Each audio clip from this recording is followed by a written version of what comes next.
All right. Well, I guess we'll start up a few minutes early. It seems that most of the people who are going to come are here. So, with that being said, today's lecture is going to be on playing lightly, or more specifically, being willing to give up your stones and when to know when to save it directly, when to know when to sacrifice it, and what the conditions around your stone, how that impacts the decision making. So we're just going to go through a number of situations, some of them local, some of them global, and just go over some of the most common techniques that you can use to either sacrifice your stones, save your stones, but all the while preventing them from being gigantic sticks, which are just going to be attacked, because that can happen all too often and when we don't mean it to. So, with this in mind, let's take a look at our first example. So this is an interesting one. So white has approached the corner at some point earlier in the game, and black played the old-fashioned response at d15, and then white decided to do something else on the board. And we don't know what's going on the bottom of the board right now, so this one is really just looking locally at what's going on in the upper left and the upper right. So white's come to a point in the action where he wants to use his e17 stone to be light with it. So what should he do? Should he run out directly? Should he sacrifice? And if so, what's the move that white should play next to, I guess, set things in motion on this part of the board? Any ideas? Let's see, we have a few moves. Let's see, G15. All right, anyone else want to take a shot? Someone said F16.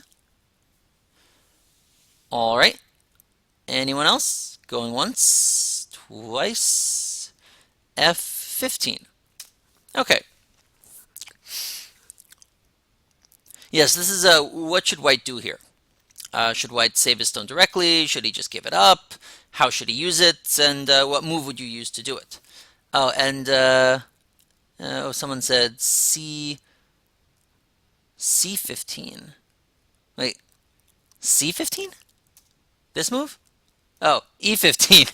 Okay, I was like, huh, that seems like an odd one. Okay. Okay. All right, let's take a look at these three moves. So, it's white's turn. The first idea that was considered was this move. This is one of the possible techniques that you can use to save your stone in certain situations. And depending on what's going on the upper right side of the board, this can actually be playable. It really depends, though. One of the more common continuations that will happen is black will hane, white will get out, black will kick, and then black will do this.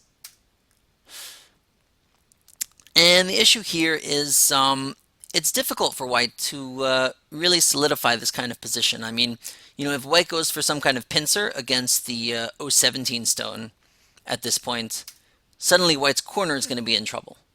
And if white ends up defending his corner, black's going to get the chance to play something around K17. It's not an easy way for white to settle himself. If white just does something to settle only this group without focusing on O17, black doesn't even have to worry about G17 now. Black can consider a double approach. And black is perfectly happy with this position. Black's left has become rather large, and white's group still has AGA. So it's not that E15 is necessarily a terrible move. It's just that in this particular situation, because of what's going on in the upper right, I am not a fan of it. I can't recommend it as a good move here. Let's see.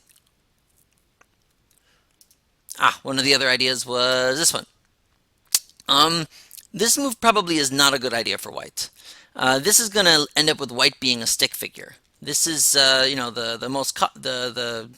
guess one of the simplest ways to come out. But in this case, black can just respond very, very simply to white with no complications. Just push once, kick, and then extend. And white's very happy. Black's very happy. White has a 4-stone stick, and white's Q16 stone is still unhappy. So this is a great success for black. White can't be happy with this. And the other move is, and then the final move was, this one. So this one's interesting. I hadn't thought of this one before. Let's see. I'm thinking, though, that, what's the right idea? I'm thinking something simple for black should be fine. And it's true that white can build something on the outside for giving up this stone, but I don't think white can really build enough to justify this move. Yeah, it's hard for me to say what G15 is doing that much here.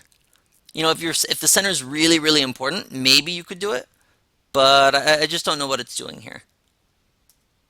Another idea that you might want to consider sometimes is this move. In this position, though, this move is a little bit soft here. This is kind of a soft move. The reason is black still just responds here. And even though white gets this move, this is not good enough for white. Because after black jumps, white's going to end up with a 2-space extension that black is going to be able to cap and attack. What about G15? Yeah, we just took a look at G15. G14. G16. Lots of fun. Oops. Lots of fun moves. What about G16?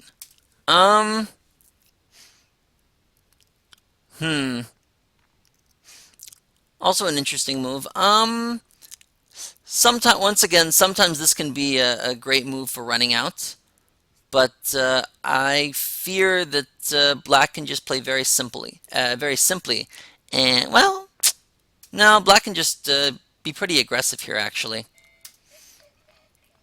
this is a pretty aggressive way for black to play, but it's not that easy for white to find a great variant here. This can get very complicated very quickly.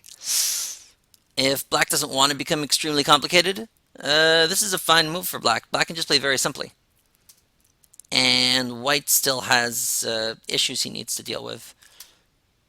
O17 has become much stronger, and white's going to be able to run out, but white Q16 still isn't happy. So the best move here is actually H17, which is a really fun move, and is a very good one to be aware of. This is how we're going to give up E17 to maximum effectiveness. So there's really 4 things that black can do about this move. And this is a very common kind of situation. So it's very important to know how to deal with each of these moves. Because at varying times, your opponent is going to play all of them. So with B. B is the simplest one. It's simple, but white's going to end up pretty happy at the end of this result. Black can keep himself the corner, but now when white pincers, it's a lot harder if black jumps for black to attack this group. Rather than just a single white stone at J17, white has these 3 extra stones to make his group much stronger. So this would be a very good way to play lightly, sacrifice the stone, and really own the top for yourself. Now, black might also decide to play a little more complicated. One idea that oftentimes worries players is, what if black does a Hane on top? Anyone have any ideas what white should do about this here?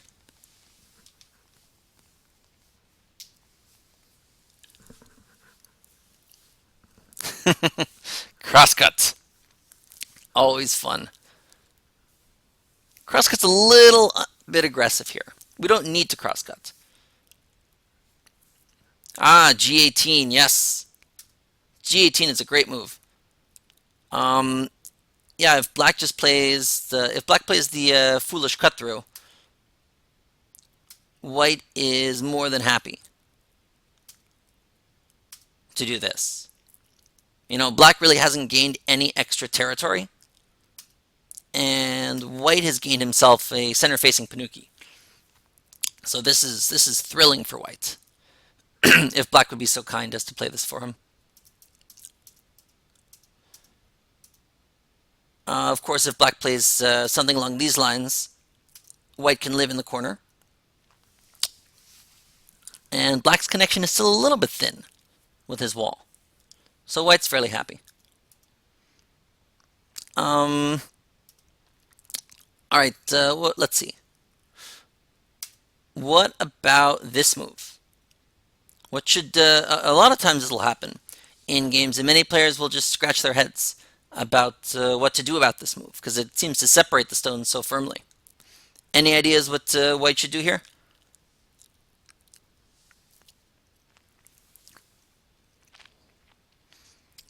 See, we have E15. We have G16. We have L17. Interesting ideas all. So let's see. So with this move, wanting to split and separate isn't a bad idea, but we have to read very carefully if we're going to do something like this. I suppose my issue with it is if white plays the normal moves, then black can do this move. Black D14 isn't always 100% mandatory if black wants to be aggressive. Alternatively, black can just go straight to here and then do something like a jump. And this is also possible for black. The main idea is there's all sorts of ways to go about it, but H17 here doesn't have enough support to really make this an effective attack. If H17 were a bit stronger, maybe you could do something like this. This move also has that similar issue. Black's just gonna go up, and if black defends there, black is just gonna jump, and if white defends, black's just gonna do something like this. And this is unpleasant for white. This is not a happy position for him. So actually the move here is G16, which is very powerful. If if black just responds with a Hane, white can play very, very simply. Just descent downwards.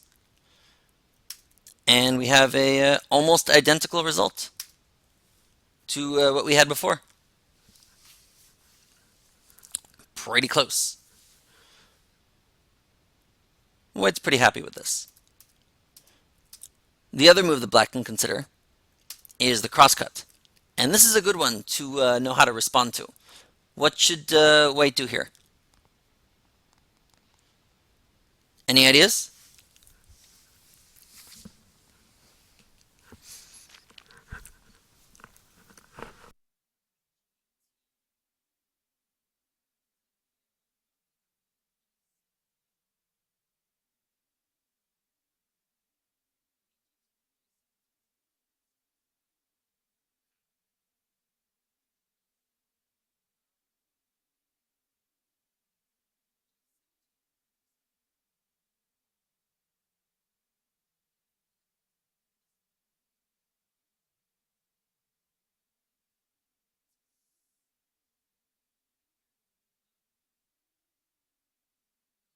Hello? Can you hear? Sound back? I think I lost it for a second. Hey, okay. Yeah, so what I was saying, yeah, this is a bit of a risky move. It can lead to a lot of very, very complicated fighting. One idea is this. This leaves nobody with anything strong, and cutting weaknesses everywhere. This is needlessly risky, I think. There's all sorts of things that can go wrong for both sides. White really has a much, much simpler variation that does everything he needs. And that's with H18. There's really no risk because there's only one move that black has. And then black only has one follow-up. And then black only has one follow-up. And then if white has the ladder, White is thrilled, obviously, with this kind of result. Black has basically gained nothing that he didn't already claim for himself, and White has himself a powerful wall outside. It doesn't get much better than that.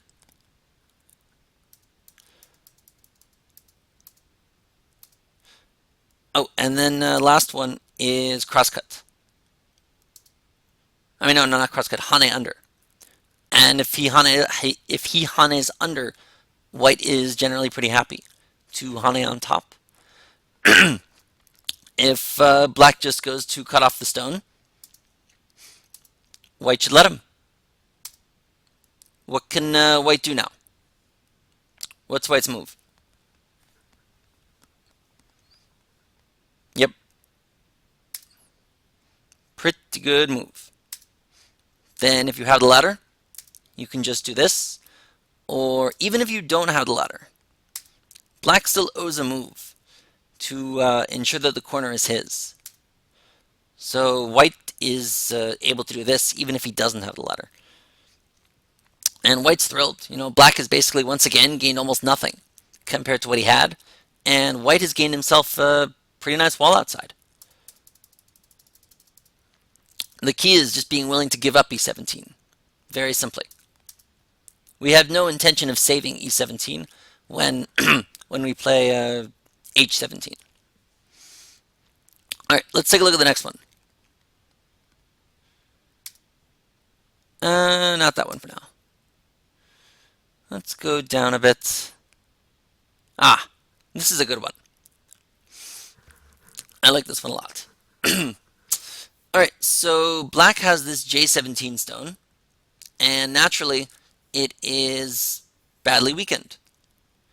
And we need to do something at this point in the game. Whatever's going on the bottom, on the right is paused. And right now the biggest thing that Black can do to reduce, is to make use of J17 in some way. So there's so many choices here. What's the one we should do? Should we jump out directly, attach to something, diagonal, elephant jump? What's our move? See, we have one idea, one suggestion for F17, E18, E17. All interesting moves. Let's take a look at these three. So this is a fun technique. The idea being to threaten to connect underneath or take the corner away. Not sure if it's as good if White's corner already has C15. White can probably manage to live in the corner, but well, let's see. If White does something like this, Black does this. Basically a one-way street to here. And there's basically very little variation up to here. So the question is Black alive? Life and death question. All right, we have a yes. Anyone else want to opine? We have another yes.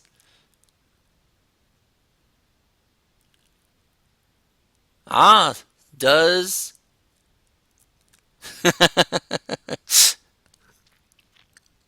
well, C19 looks like it's the Tessigi, but C19 doesn't actually work, interestingly. The problem is, now there's Miai. If White takes A, Black doesn't have to respond. Black takes B. So good thinking, that's not the move. You actually can kill it, however. The kill move is actually F19. And there's all sorts of things White can look at, but all sorts of things Black can look at, but nothing really works.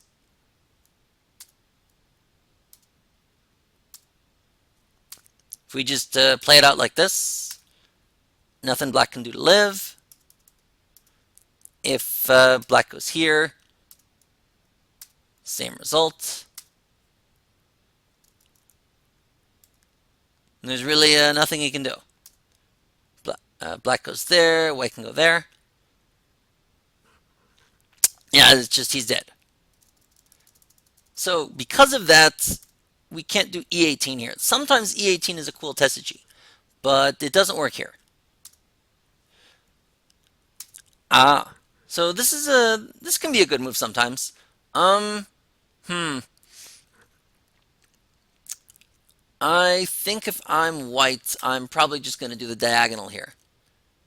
And black can probably, well, no, I can be more aggressive. That's too nice. Yeah, black can go here. This seems like, or white can go here. This seems like not the most pleasant fight for black. Or at least a needlessly hard fight when there are simpler moves that black can do instead. Actually, our move of choice is actually the same type of move. It is F17. And it requires a good chunk of reading, but it's not that it's hard reading, it's just that it's long reading. You know, there aren't, once you have the basic ideas down, it's just a matter of reading deep enough. It's not a matter of reading out 50 variations, or 50 different variations. From here, there's only so many things white can do here. If white attaches, black can live without too many, or at least black can escape without too many issues. A pretty simple way of doing it for black is this kind of variant. Black should do a bump here. Why should black do a bump here? The last move is the jump, but why does black bump before jumping? Rhymes. Maybe a modest help to shape, but is there any particular? It does help eye space a little bit, yes, but those are part of the reason. Yes, there's a very particular tessage here.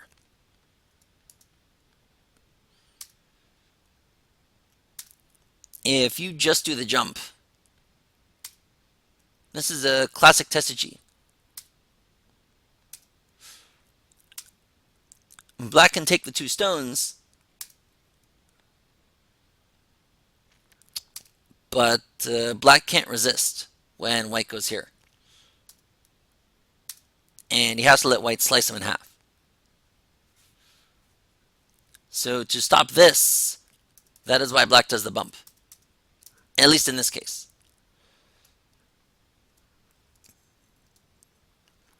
And yeah, black has no reason to really be dissatisfied with the result of his technique. But there's a lot of other moves white can try. What if white stands up? Well, then we can live in the corner.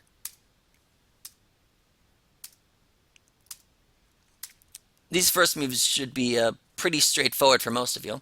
Just Hana underneath, make a little bit of shape, take the Vital 3-3,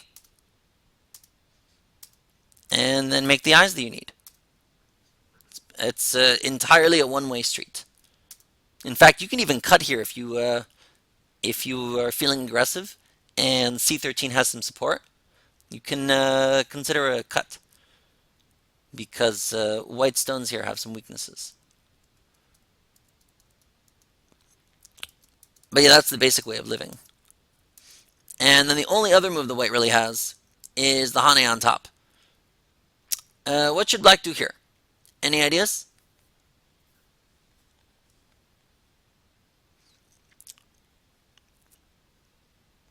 We have G18, E17.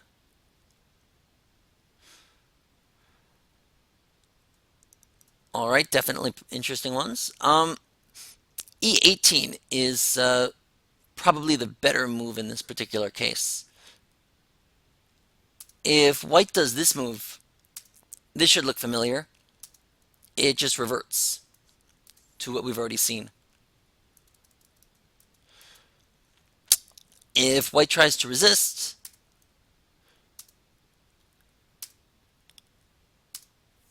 Black's very happy to do this. White's corner is in shreds. This is a horrifying result for White.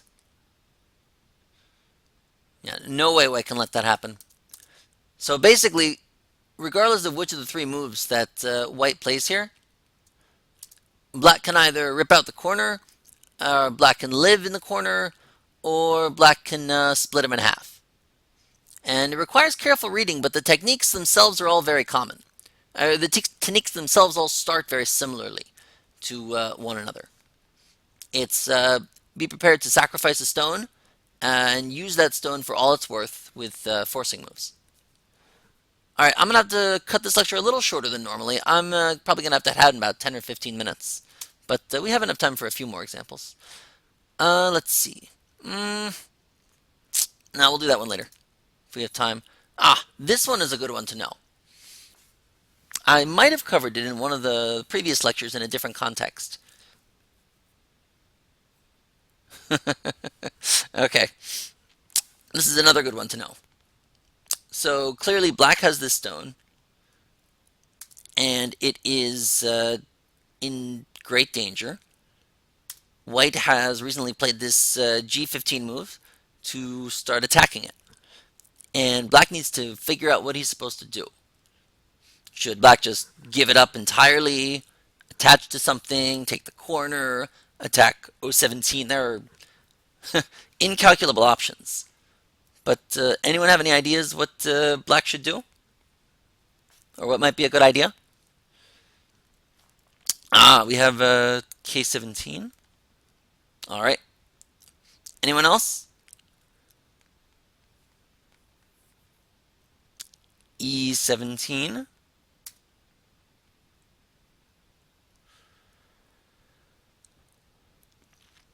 Both interesting moves to look at.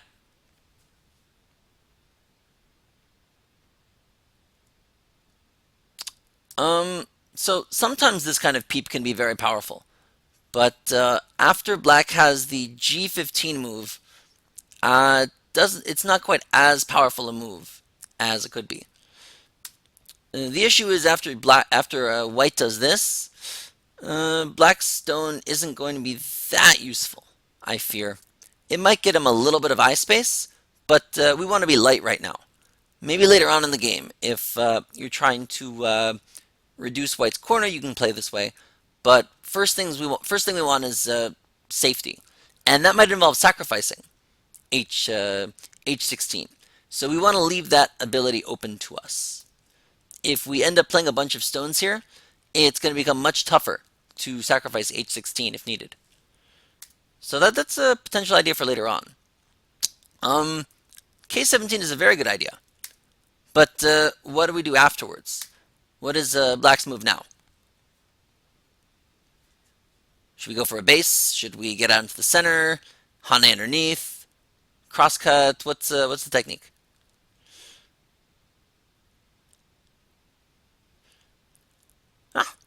Both seem to be on very pro crosscut. Yes, crosscut is what we should do here. And if White really wants to try and resist, there's a few things he can do. If White goes here to try and resist, Black's follow-up is very, very simple. Just Atari the Living Daylights out of the stone. And then connect. And Black, of course, is thrilled if he's able to do this.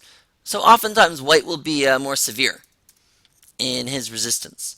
What is White's most severe attempt at countering? His most severe resistance move? Any ideas? Yes. If White wishes to resist, this is his resistance move. And this requires a good amount of reading beforehand if you're going to do as White or Black. But if Black plays properly here, White will be very unhappy with what he gets from this. So, alright, what's the next move? How does Black make Sabaki of this situation?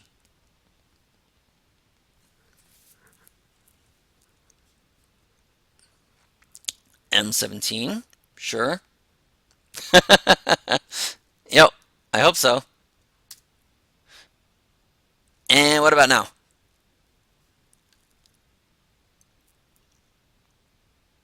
Which way?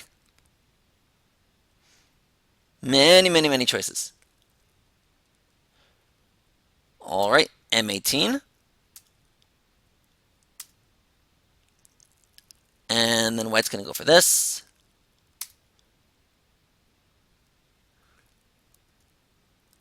And white's going to manage to capture those two stones. But what should black do now?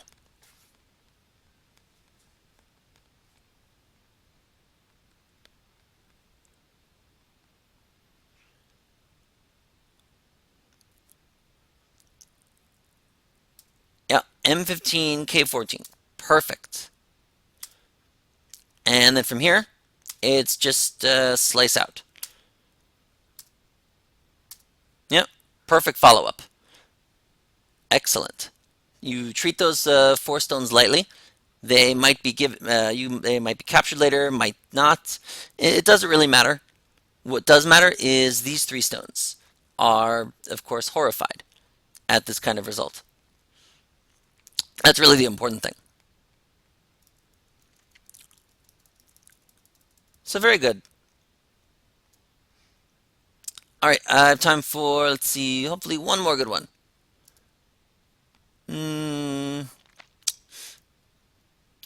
Which one did I like?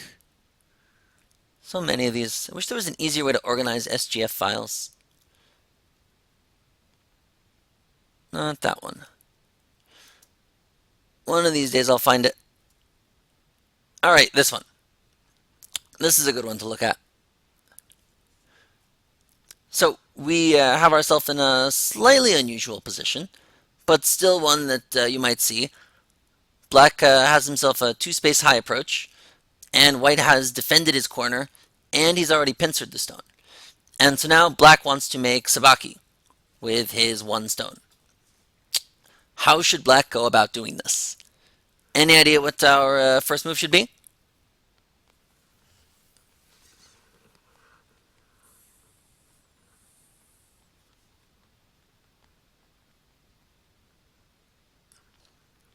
Let's see, we have a J17 and D17.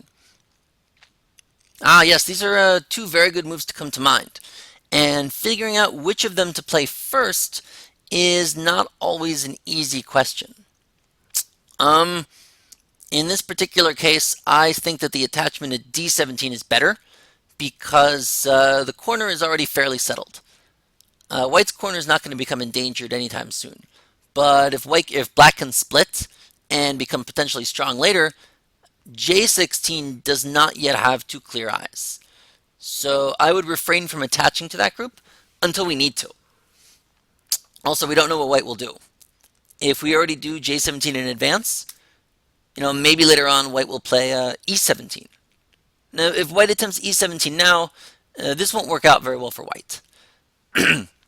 White can keep the corner, but black's going to become pretty strong and thick on the outside at the worst. So what white needs to do is just defend the corner. And then what does black do about that? Any ideas?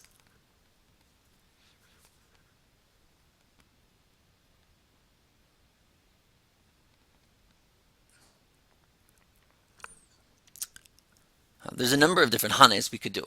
Which hane?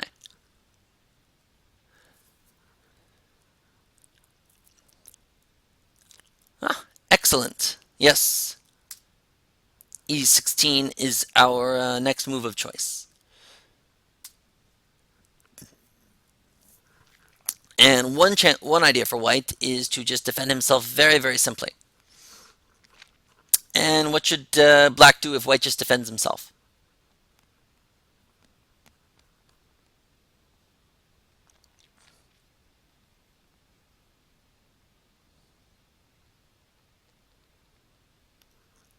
We have C18, we have D18.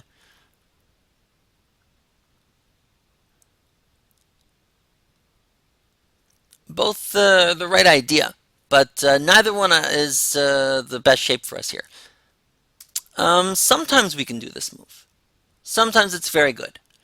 Here, though, I'm not a huge fan of it because this C16 cut is not very useful.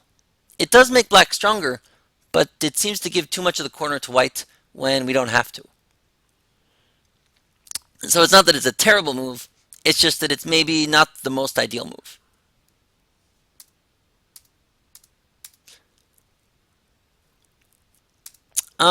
This move certainly fixes that issue, but I feel like the shape still has problems.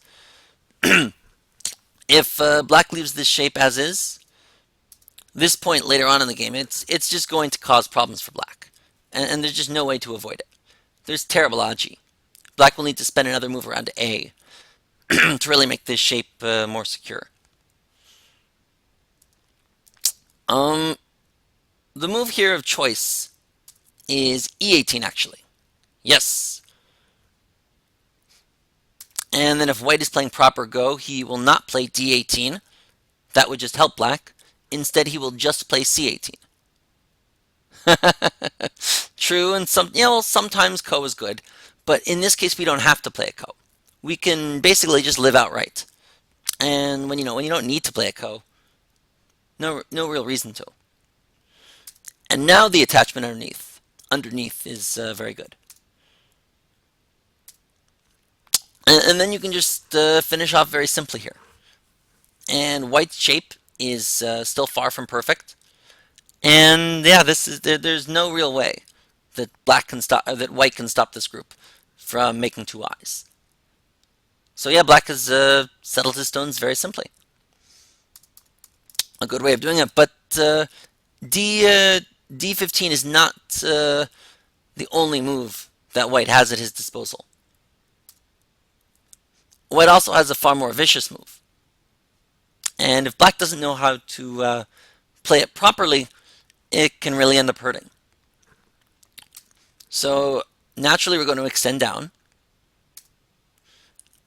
And then white follows us. And so the question becomes, how does black deal with this? There's lots of possibilities, but probably only one of them is really good enough. You want to go for the sacrifice strategy?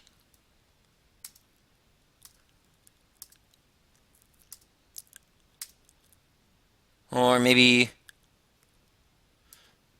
instead of that one, getting some lag. Or maybe this. This is possible. You could consider doing this. Yeah, I won't. I don't think I can call this one completely wrong. Yeah, I don't know. It feels like you're not putting up enough resistance when you can, though. I feel like you're giving away a little too much.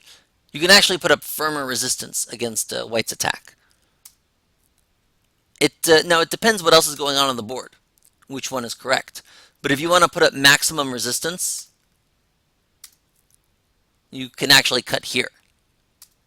And then push again. And take the corner for yourself. And, it's true that white has this lovely wall. But the wall isn't perfect yet. And we also don't know what's going on in the lower left part of the board. And we've stolen the corner from white, which I think is the most important thing.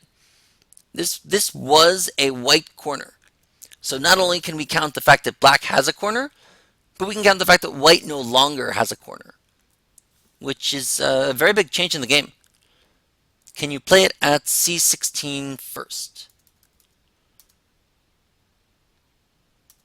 Like right here? Yeah, I suppose you can. Sure. Yeah, you should be able to. Similar thing, really. I think the basic idea is you maybe don't want him to get second thoughts. In some situations, this may be fine for white. Well, I don't know. It depends. It's a complicated timing question. So, very arguable. The general idea, though, is if you just get yourself enough liberties and then cut the stone, you'll be fine. And this is a perfectly fine result for you. And so, with that being said, I think I will call it quits for this lecture. I should have one up next week as well. Should be a little longer too. If any of you have any topics of choice, feel free to ask. Hope you enjoyed this one, and I will see all of you then. So until then, next time.